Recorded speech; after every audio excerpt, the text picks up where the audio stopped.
Naglabas ng resibo si Palace Press Officer Claire Castro matapos nitong ipakita kanina sa gitna ng press briefing ang isang news article kaugnay ng sinabi noon ni dating Pangulong Rodrigo Duterte tungkol sa kanyang anak na si Vice President Sara Duterte. Nakasaad sa headline ng naturang news article na tinawag daw ni FPRRD si VP Sara bilang drama queen.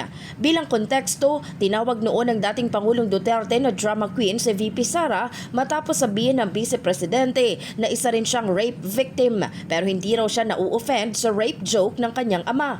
Samantala ginawa ni Castro ang paglabas ng naturang resibo matapos siyang hinga ng reaksyon sa pahayag ni VP Sara kung saan sinabi nitong simula raw noong nag-resign siya bilang kalihim ng Department of Education, lalo na noong nagdeklara siyang tatakbo sa pagkapangulo, marami daw ang nagkansela ng mga imbitasyon dahil hindi raw nila gusto na pag-initan sila ng administrasyon.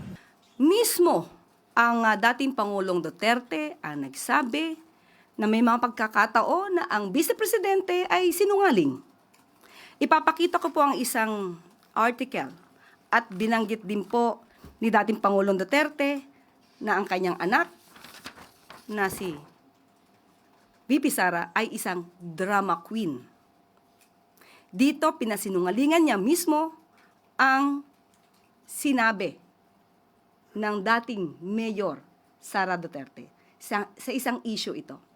So, kailan pa ba natin paniniwalaan ang mga sinasabi ng Vice Presidente kung mismo ang kanyang ama ay sinasabing siya ay nagsisinungaling?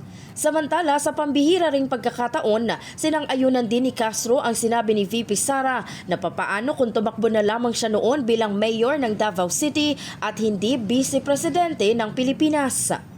Muli, sumasang-ayon tayo sa kanyang tinuran. Mas maganda po nga sana kung nanatili na lamang siyang mayor sa Davao City at nahalal natin ang isang Vice Presidente na tutulong sana sa ating Pangulo. Hindi isang Vice Presidente na magtatrabaho, mag-aaksyon at hindi bakasyon at hindi puro paninira ang gagawin sa ating Pangulo. Mas umunlad sana or mas uunlad pa maliban sa ginagawa ng Pangulo ngayon at kapag siya may katuwang para sa pag-unlad ng bansa, mas naging mainam sana. Pero sabi nga natin, nasa huli ang pagsisisi. In the heart of changing lives, ako si Brigada Maricar Sargan ng 105.1 Brigada News FM Manila, the Music and News Authority.